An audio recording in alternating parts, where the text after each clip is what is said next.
The first thing my mother noticed wasn't the blood.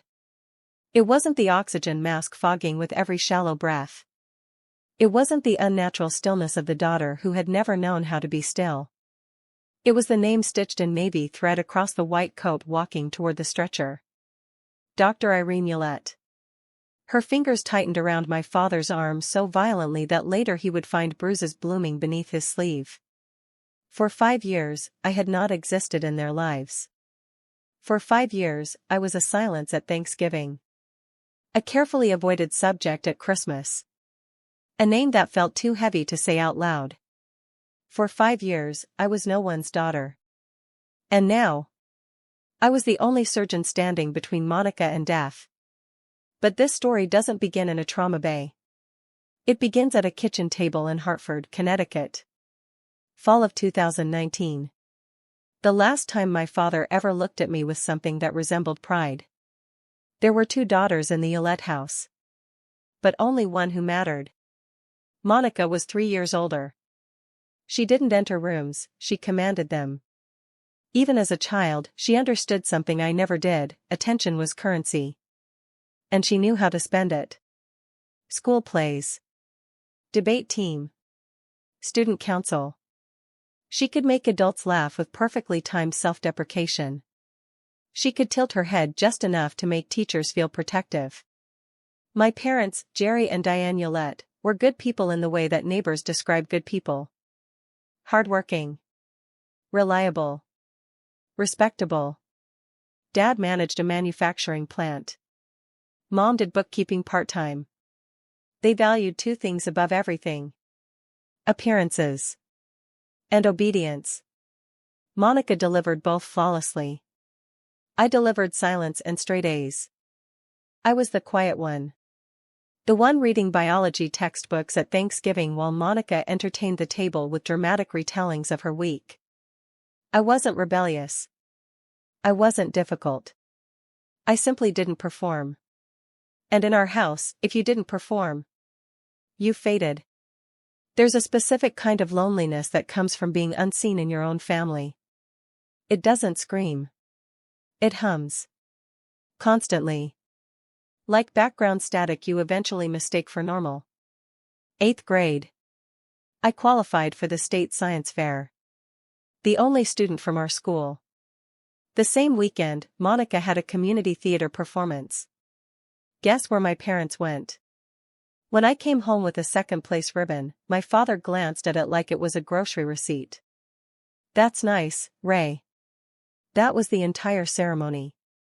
He never asked what my project was about. It was on cellular regeneration.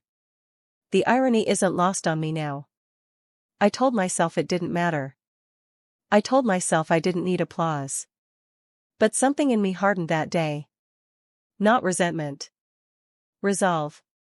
If I couldn't be the daughter they noticed, I would become the daughter they couldn't ignore. So I studied like survival depended on it. AP Biology. AP Chemistry. Volunteer shifts at Hartford Hospital. Scholarship essays written at 2 a.m. under a desk lamp while Monica practiced monologues downstairs. And then the letter came. Oregon Health and Science University. 3,000 miles from Hartford. Dad opened it at the kitchen table. Oregon Health and Science, he read slowly, as if tasting the legitimacy of it. That's a real medical school. Then he looked at me. Really looked at me. Maybe you'll make something of yourself after all, Irene. It wasn't warmth. It wasn't even a compliment. But it was oxygen. Mom called Aunt Ruth that night. Then her sister. Then 2 neighbors. Irene got into medical school. Her voice trembled with pride. Directed at me. Across the table, Monica smiled. But her eyes were different. Still. Measuring. Recalculating. I didn't recognize it then. Now I know. That was the moment the spotlight shifted. And Monica had never shared a stage in her life. After that, she started calling more often. 2, sometimes 3 times a week. How's Portland? Who's in your study group? Any cute surgeons yet? She remembered names. Professors. Schedules. I thought she was bonding. I thought maybe distance had softened us. I didn't realize I was handing her ammunition. Every stress point. Every insecurity. Every detail of my life. I gave it willingly. Wrapped in gratitude. Third year of medical school is where pressure either crystallizes you or fractures you. That's when Sarah Mitchell got sick. Sarah was my roommate. My best friend. Raised in foster care. No parents. No safety net. Just grit and dark humor. When my mother once cut our call short because Monica had a rough day, it was Sarah who sat cross-legged on our apartment floor and said, "Their loss. Now get up. We have cadavers to memorize." In August, she was diagnosed with stage 4 pancreatic cancer. Terminal. Aggressive. Cruel. She had no family. No emergency contact. Just me. I went to the dean the next morning. Formal leave of absence. Caregiver status. Spot secured for spring semester. Everything documented. Everything official. Everything legitimate. I moved into her spare bedroom. Drove her to chemo. Learned how to measure morphine dosages. Held her hand at 3 a.m. when pain crushed her lungs like a vice. And for some reason, I called Monica. Maybe part of me still wanted a sister. I told her everything. The diagnosis. The leave. The plan to return in January. Her voice turned syrup soft. "Oh my God, Ray. I'm so sorry. Don't tell Mom and Dad yet. They'd panic. I'll handle it." 3 days later, she called them. I didn't know what she said. Not yet. But I felt the explosion. It came at 11 p.m. I was sitting beside Sarah's hospital bed when my phone lit up. "Dad." His voice was arctic. "Your sister told us everything. The dropping out. The boyfriend. The lies." "Dad, that's not." "She showed us proof." "What proof?" "I'm sitting in a hospital right now. Monica said you'd say that. She said you'd have a story ready." My mother got on the line. "How could you lie to us for a whole year?" I filed official leave paperwork. "I can send it." "I can." "Enough," Dad snapped. "Don't call this house until you're ready to tell the truth." Click. 4 minutes. 4 minutes and 12 seconds. That's how long it took my parents to erase me. 20 minutes later, a text from Monica. "I'm sorry. I had to tell them." Broken heart emoji. Precision strike. I was 3,000 miles from home. With $46 in my checking account. And a dying friend in the next room. And I had just become no one's daughter. I didn't sleep that night. After the call ended, I stayed on the hospital floor, back pressed against the cold wall outside Sarah's room, phone still in my hand like it might ring again and fix everything. It didn't. Inside the room, the 4-pump beeped steadily. Machines are indifferent. They don't care about betrayal. They don't pause for heartbreak. I stared at the call duration on my screen. 4:12. 4 minutes and 12 seconds. That's how long it took for my entire identity as someone's daughter to be revoked.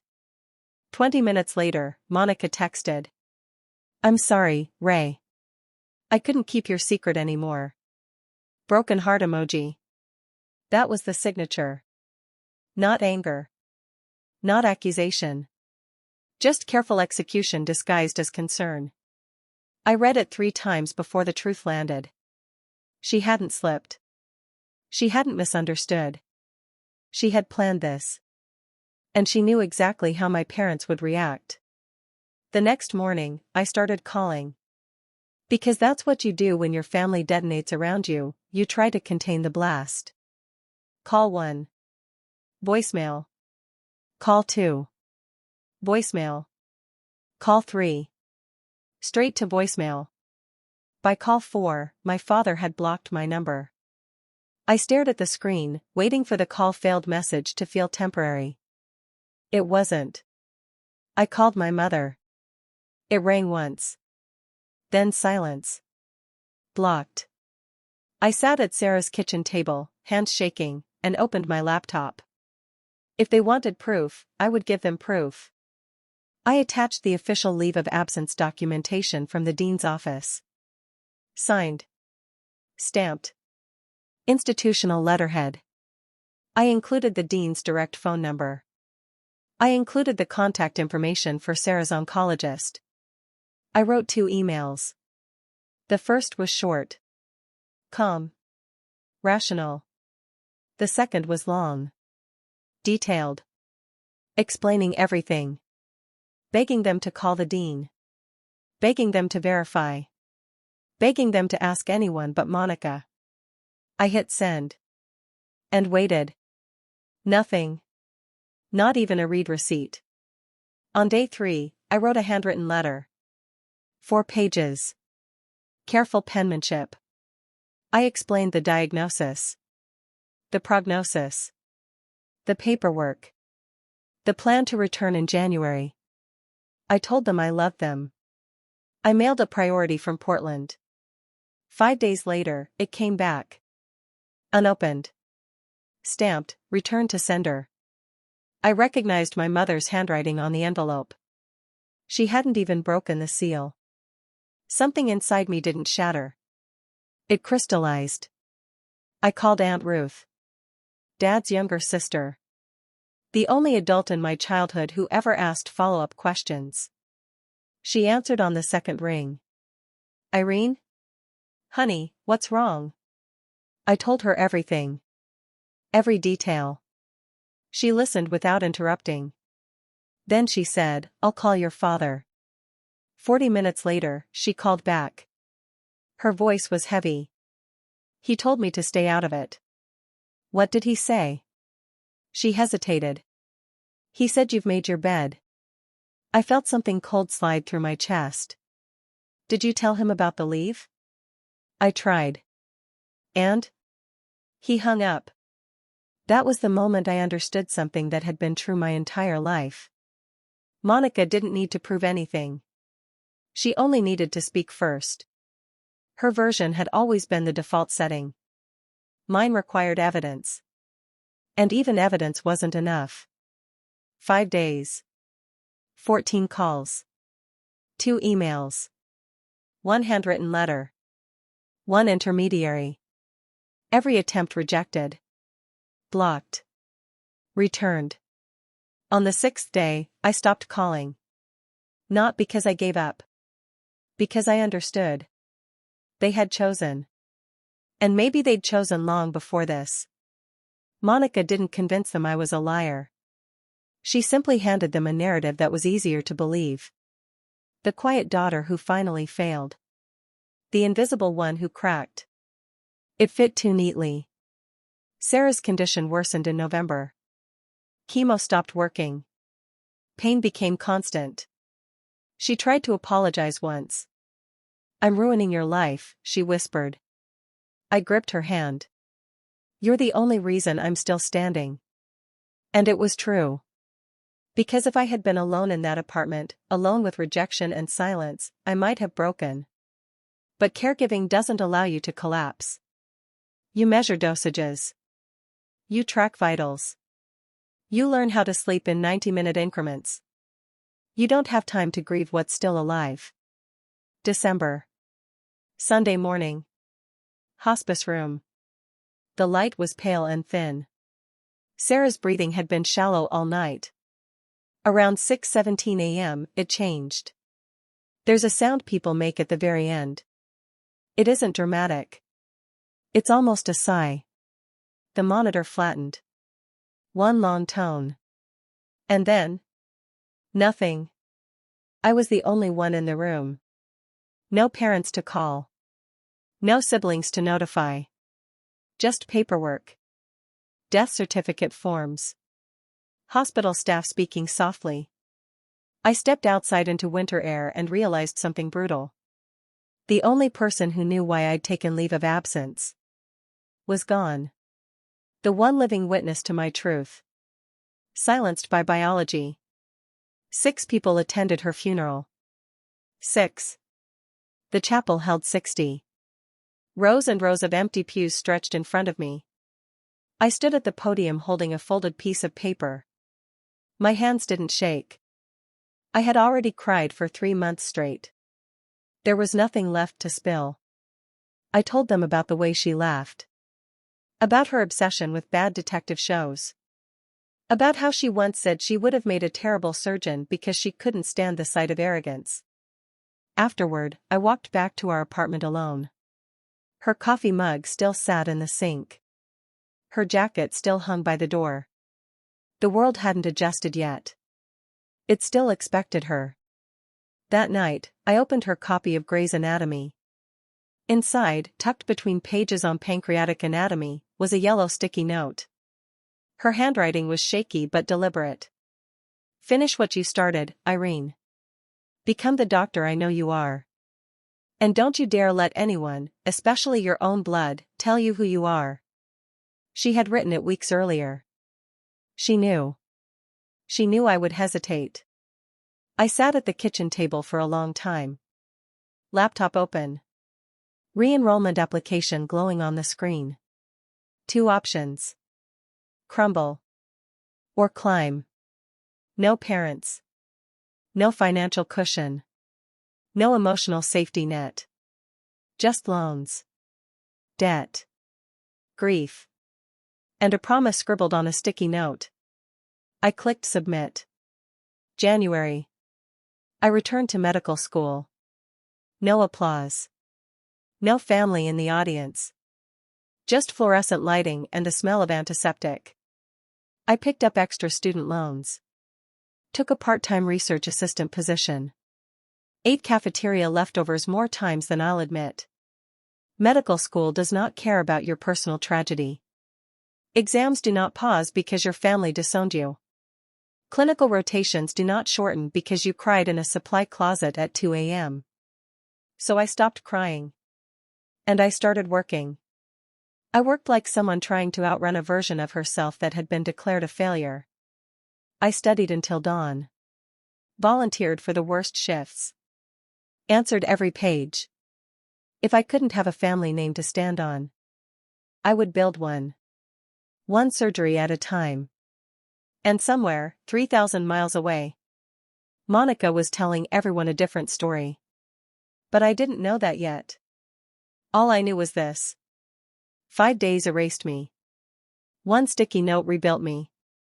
And I was no longer working for approval. I was working for proof. The silence after the board meeting wasn't quiet. It was heavy. The kind of heavy that settles in your lungs and makes breathing feel optional. No one clapped. No one congratulated me. No one defended me. They just avoided my eyes. The same people who had once leaned across polished oak tables and whispered, "You're the future of this company." Now they stared at spreadsheets like they held the secrets of the universe. But I knew what it really was. Fear. Fear is contagious in corporate rooms. It spreads faster than rumors. And someone had already started whispering. By noon, my access card stopped working.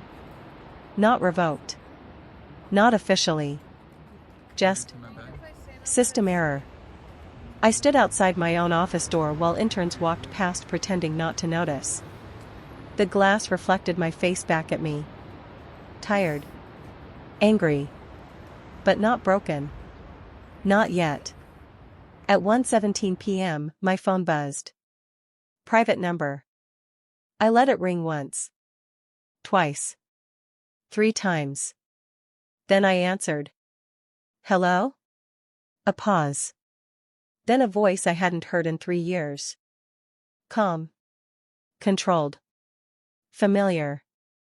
You really thought this would be easy? My stomach tightened. I knew that voice. I would recognize it in a burning building. Daniel. A soft laugh on the other end. You always did skip steps. You should have called me before going to the board. I don't need your permission. No, he said gently. You needed my protection. The word protection made my jaw clench. Protection was what he called control. Protection was how he justified locking me out of decisions. Protection was how he slowly rewrote my role in the company until I was a figurehead with a signature. I don't need protecting, I said. You do now. The line went dead. By evening, the rumors had mutated. I was unstable. I was retaliating. I was emotional. Interesting how men are strategic when they fight back. Women are unstable. I went home that night and didn't turn on the lights.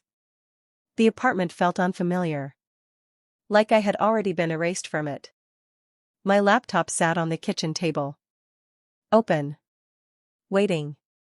If they thought I walked into that boardroom unprepared, they didn't know me at all. I didn't just bring allegations. I brought receipts. 3 years of financial discrepancies. Shell vendors. Delayed compliance reports. Quiet transfers routed through subsidiary accounts. I hadn't gone public with all of it. Not yet. Because I was still hoping the board would choose integrity. Instead, they chose comfort. Big mistake. The next morning, I didn't go to the office. Instead, I went somewhere Daniel would never expect. The old cafe 2 blocks from our first startup office. The one with chipped ceramic mugs and unstable Wi-Fi. We used to sit there until 2 a.m. building something from nothing. Back when we were partners. Back when ambition meant teamwork. Back before power turned into possession. I ordered black coffee. No sugar. I didn't need anything sweet today. Across from me sat Maya. Former compliance officer. Brilliant. Quiet. And fired 6 months ago for performance concerns. Which translated to, she asked too many questions. She didn't smile. You finally did it. Not yet, I said. You went to the board. And they froze me out. She nodded slowly. I warned you. I know. Maya slid a flash drive across the table. I kept copies. My pulse slowed. Of what? Everything. She leaned forward. He's not just moving funds. He's positioning. For what? For exit. The word hit harder than I expected. Exit meant liquidation. Exit meant acquisition. Exit meant selling the company we built, without us. Without telling us. Without paying what was owed. Who's the buyer? She hesitated. That's the part you're not going to like. The name felt unreal. Not because it was shocking. Because it made perfect sense. Daniel wasn't planning to run the company. He was planning to cash out. And the acquiring firm? Known for hostile restructures. They got leadership. Slash departments. Rebrand. And bury the founders. I would be out within 90 days. Contractually silenced. Financially cornered. Publicly discredited. Clean. Efficient. Legal. It was brilliant. And cruel. So what do we do? Maya asked. I stared at the flash drive. For a long time. Revenge is easy. Exposure is simple. Destruction? Anyone can do that. But precision? Precision takes patience. We don't go public. Maya blinked. What? Not yet. Why? Because if we blow this up now, he accelerates the sale. And he still wins. She studied me carefully. What are you thinking? I looked out the cafe window. Rain started tapping against the glass. Slow. Methodical. Like a countdown. We let him think I'm cornered. For the next 3 weeks, I disappeared. No interviews. No internal emails. No retaliation. Just silence. And silence makes powerful men confident. Daniel started moving faster. Accelerated due diligence. Private dinners with board members. Closed-door meetings with acquisition lawyers. He thought I was regrouping emotionally. He underestimated something very important. I wasn't emotional. I was strategic. Day 21. The acquisition pre-announcement memo was scheduled. Internal only. Confidential. Celebratory tone. Exciting growth opportunity. I received a forwarded copy at 4:03 a.m. Maya didn't sleep much. Neither did I. At 8:55 a.m., the board gathered in the same polished conference room. Smiling. Relieved. Daniel stood at the head of the table.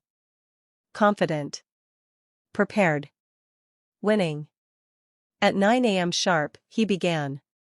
Today marks a transformative moment. The doors opened. Not dramatically. Not violently. Just opened. Heads turned. No one expected me. I wasn't supposed to have building access. But temporary cards are easy to clone when you still have friends in IT. I walked in calmly. Laptop under my arm. No trembling. No hesitation. Daniel didn't stop smiling. But his eyes sharpened. You're not on the agenda. I know. I connected my laptop to the presentation screen. No one moved to stop me. Because here's the thing about confidence. It makes people hesitate. The first slide appeared. A timeline. Funds transferred. Shell accounts. Subsidiary routing. Cross-referenced dates aligned perfectly with acquisition talks. The room changed temperature. Slide 2. Compliance reports delayed under executive order. Signed by Daniel. Slide 3. Email correspondence. Private. Unredacted. A clause buried inside the acquisition contract. Founder dilution exceeding disclosed percentages. Illegal. Not unethical. Illegal. Someone cleared their throat. Someone else stood up. Daniel finally spoke. You're misinterpreting. I clicked the final slide. Audio recording. His voice. Clear. Discussing how to phase me out post-acquisition. She'll be sidelined quietly. She won't see it coming. Silence. Real silence this time. Not heavy. Not fearful. Just undeniable. Daniel's confidence cracked. Not loudly. But visibly.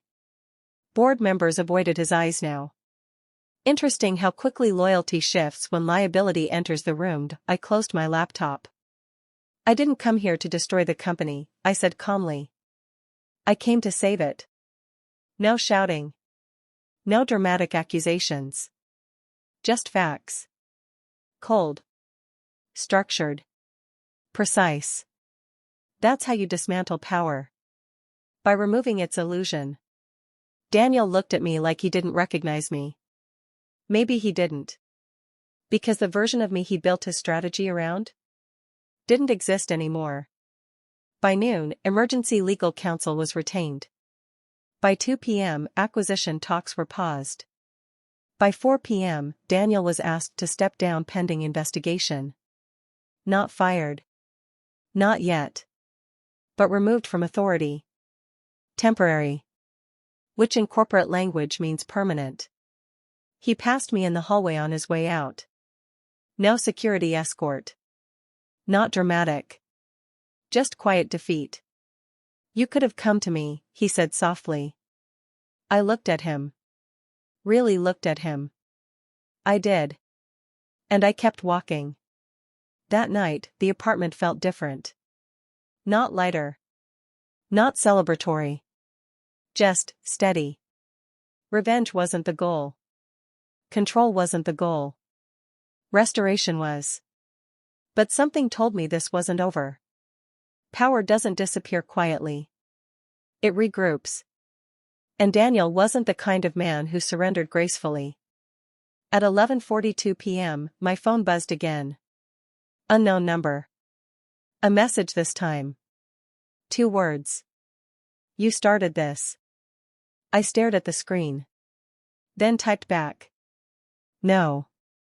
You did. January, present day.